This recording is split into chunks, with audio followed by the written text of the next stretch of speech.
haqaani yaa urjiiwwan koo qaalii isin badhaafate rabbiin koo diinii yaa urjiiwwan koo qaalii isin badhaafate rabbiin koo diinii aliibba ajettanii huruuf irraa kaatanii quraanaaf kitaabotas kunoo xumurtanii abdii bara dheeraa ka eegaa turtanii hadha guyyaan gahee eebbi keenya dhufee hedduudha gammannee alhamdulillah jennee hedduudha gammannee alhamdulillah jennee Allahu akbar alhamdulillah jedhee faaruu rabbiin maltu kannaaf kennite sammuu adda waa baaftu kannaaf kennite sammuu adda waa baaftu naga habramanni nabirra haajiraatu alif sahabota hordofto isa guutu nu ustaasisi yaa rabbi warra dinkeetiin jiraatu nu ustaasisi yaa rabbi warra dinkeetiin jiraatu Allahu akbar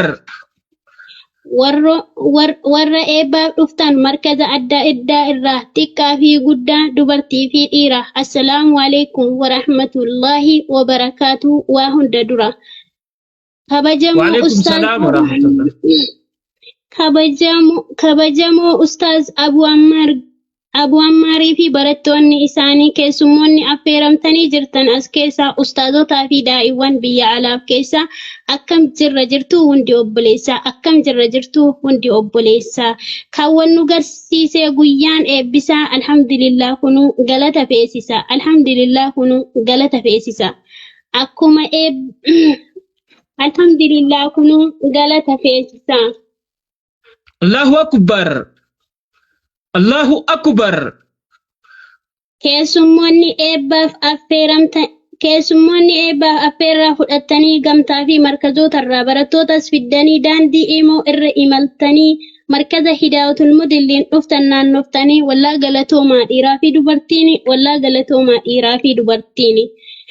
akkuma gartan karaa waa hundi guutuu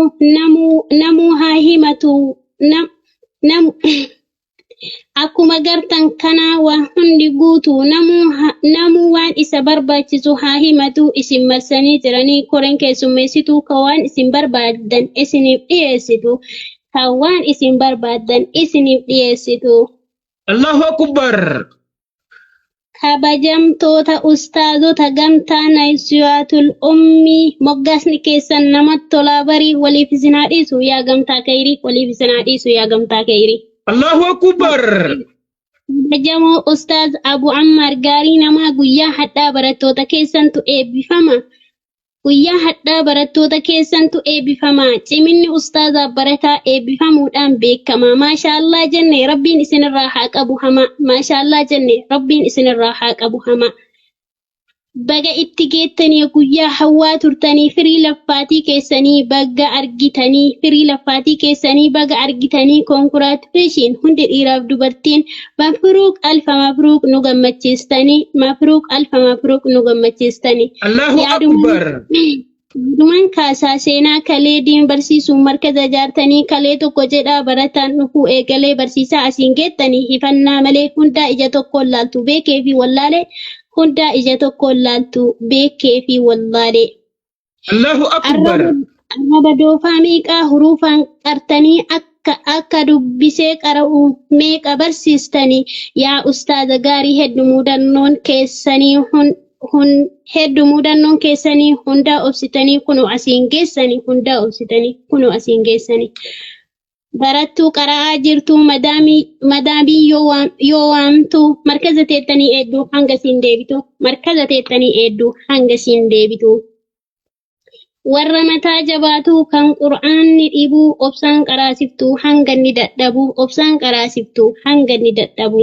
Allahu akbar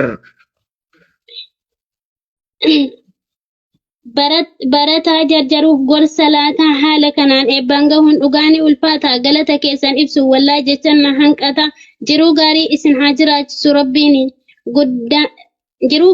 haa jiraachisu rabbiin guddaanii bal'inna malee wallaa isin hin argin rakkooni firdoos haa taatu aakirattillee keessan galanni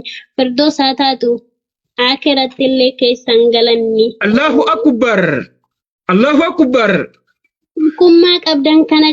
kana caalaa cimsaa barumsa irrattis hunduu wal jabeessaa ustaaza keessan itti siqaasuutaan dubbisaa rakkoo